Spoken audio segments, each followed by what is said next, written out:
Yes, ladies and gentlemen, welcome back to Anonymous Sports Talk. So today we're going to be looking at football. So we're going to be looking at three Premier League games this coming weekend. That's Chelsea vs Leicester, Everton vs Palace, and Aston Villa vs Burnley. Starting off with Chelsea, obviously coming off the disappointment of losing the FA Cup final on penalties to Liverpool, a repeat of the Carabao Cup final. All in all, I mean, they're guaranteed third place now after Arsenal's lost. So they are going to be in the Champions League next season. And again, all things considered, not a bad season from Chelsea, winning the Super Cup, winning the Club World Cup, and ultimately finishing third in the Premier League. I think Thomas Tuchel, their coach, has done a brilliant job. He's had to manage a lot of things on the pitch, off the pitch as well. So you have to give him a ton of credit on that in terms of how he's conducted interviews. He's had to face difficult questions and he's been brilliant. And over the course of the season, I mean, maybe if it weren't for injuries, Ben Chilwell, Reece James, they would have been a bit closer to Liverpool and Man City, you could say. But all in all, I'd say a good season from Chelsea, a good season from Thomas Tuchel. Again, doing a brilliant job considering he's only been in the job about, 18 months. You have to give him credit for what he's done. He's done a brilliant job with this Chelsea team. Going into this game, the key players for Chelsea, I think the best player this season has been between Mason Mount and Kovacic. Obviously, you can mention Rudiger and Thiago Silva, but I think ultimately I would say Mason Mount because, I mean, you look at the season, double digits in terms of goals, double digits in terms of assists. I think it's about 10 goals and 10 assists this season, which is a fantastic record for a player who's still a young player, about 23 years old. He's had as good a season as you could ask for, really. Again, with all the chaos going on with Chelsea off the pitch, you have to give credit to Mount. I think he's had a really, really good season. And his numbers have improved from last season, and they have been consistently improving since he came into the team. And for Chelsea moving forward, I mean, they have a new owner coming in now with Todd Bowley. It's going to be confirmed, it seems, that he's going to be the new owner. It's about looking to the summer in terms of recruitment, what they're going to bring in, what are they going to target moving forward. And for basically these last few games, again, just a goodbye to the season. It's been a tough season with a lot of ups and downs against a Leicester team who kind of in a similar position to Chelsea in terms of there's really nothing much more for Leicester to fight for. As they stand, they're 9th place in the league. They have a chance to finish 8th, really, if they win. They have this battle with Wolves going on for that position. I think the big disappointment for Leicester has been the Europa League initially because they were in that competition and I think they're one of the best teams in the Europa League. But ultimately, disappointment being finishing third in the group and being taken down to the Conference League. And then even in the Conference League, you'd think they'd go on to win it against a Roma team with Jose Mourinho and Tammy Abraham that's, yes, really good, but you still fancy Leicester to win that. So I think there would be an element of disappointment in Leicester's season in terms of they weren't able to go further initially in the Europa League and then in the Conference League. But all in all, I think Brendan Rodgers, he's done a good enough job. Despite the disappointment of the European competition, you have to remember he's been without some of his key players. Really, the big one has been JAMIE VARDY. I mean, JAMIE VARDY, is the fact that he's gotten as many goals as he has, one of the best goals to games ratio in the league. You have to give him credit with the injury situation he's been having this season. He's been in and out a lot.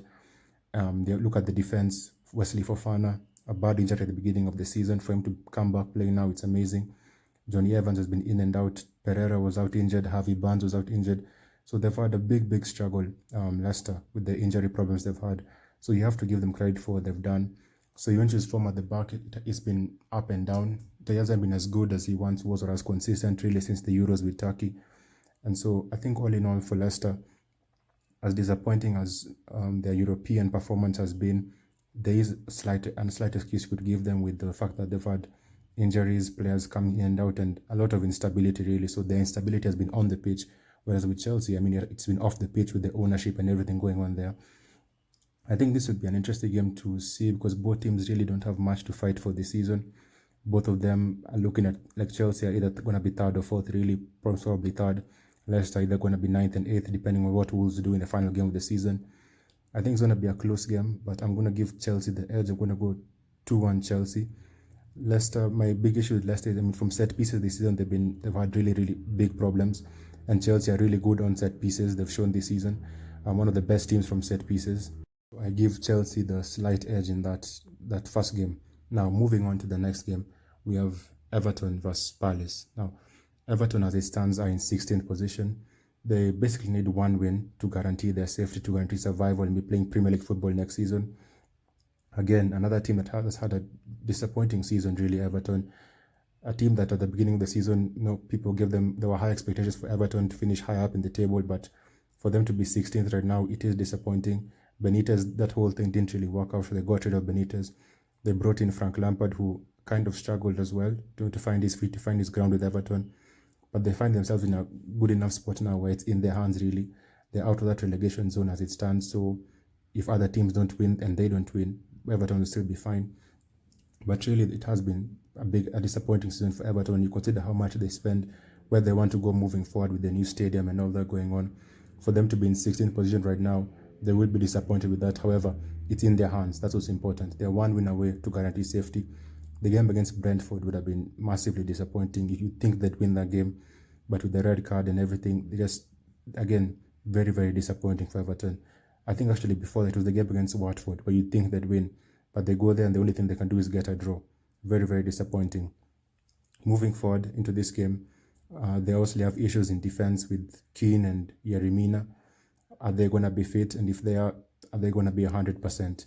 That's going to be a big question for Everton going to this Palace team against the Palace side who are currently in 13th and they are chasing a top 10 position. I think Patrick Vieira has done a brilliant job coming to this new team. A lot of change, big transition with Palace. The last time they tried this with Frank de Boer, it didn't work out well. 7 games in, 7 losses, 0 clean sheets. They sacked him. They got Troy Hodgson in and they went back to being more defensively, playing more on the counter-attack, and they were more stable. But bringing in Vieira, I think has been fantastic this season. He's in the running for Manager of the Year. I think he deserves to be in the running. Whether or not he'll win, I doubt, but what he's done definitely deserves a lot of recognition. He's brought some new players in the transition, Anderson and Gehi at the back, to bring in 2 centre-halves and for them to have the chemistry they have off the bat. I think it's really, really impressive. So you have to give him credit there. The players moving forward, young players like OLISE, EZE, they'd be hoping that next season they kick on. Again, 2 players who've also had issues with injury, EZE especially. So you'd hope that they get some more fitness and they're the more important players for Palace moving on. Zaha, and obviously, is going to be the key player for them. He's been brilliant for a long, long time. Maybe not one of his best seasons, but still a player you can rely on to get the ball forward. Andre Ayew, Benteke, etc. So they do have talent going forward. Obviously, the big one's going to be Conor Gallagher, who's had a brilliant season, one of the young players of the season. Whether or not he's going to be there next season is a big question in terms of whether or not Chelsea want him back.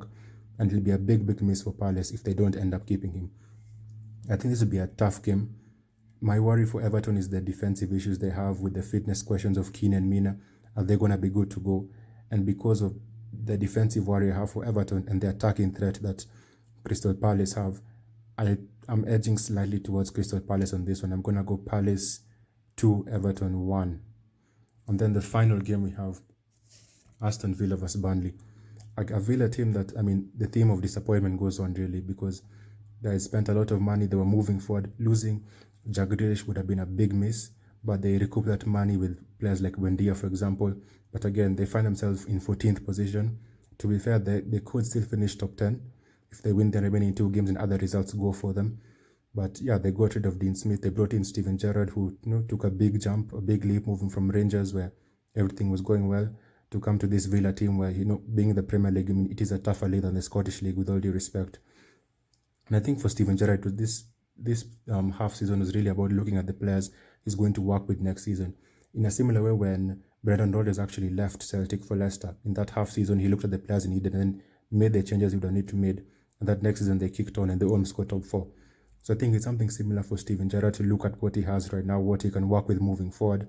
They've already locked down players like Jacob Ramsey and obviously Coutinho. So moving forward, the future does look bright for Villa. It'll be interesting to see what they do in the summer with transfers.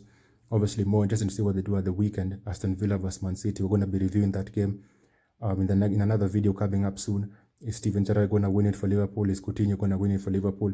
So that's their big story moving forward.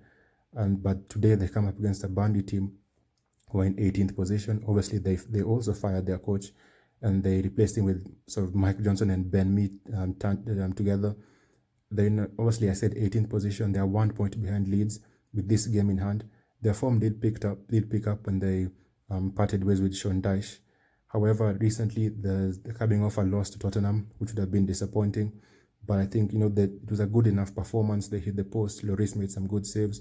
I mean, unlucky with the penalty from Burnley's point of view.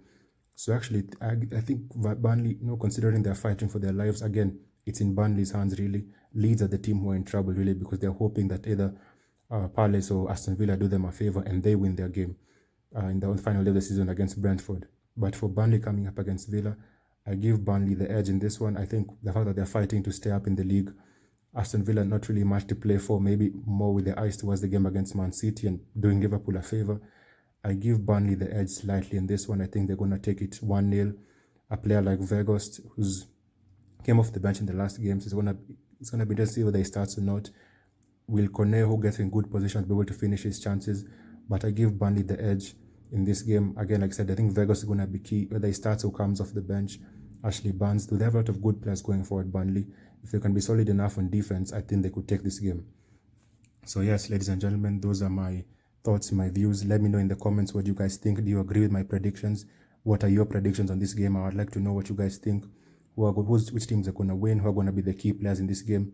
And thank you so much for watching this video. I hope you guys enjoyed it. Please like the video if you enjoyed it. Make sure you turn on your notifications to know when more videos come out. And please subscribe. More videos coming out. We're going to be reviewing the end to the Premier League season. Liverpool or Man City. Who's going to come out on top? Who's going to win the top 4 battle? Will anything change between Spurs and Arsenal? And who's going to get relegated? Thank you so much. Subscribe.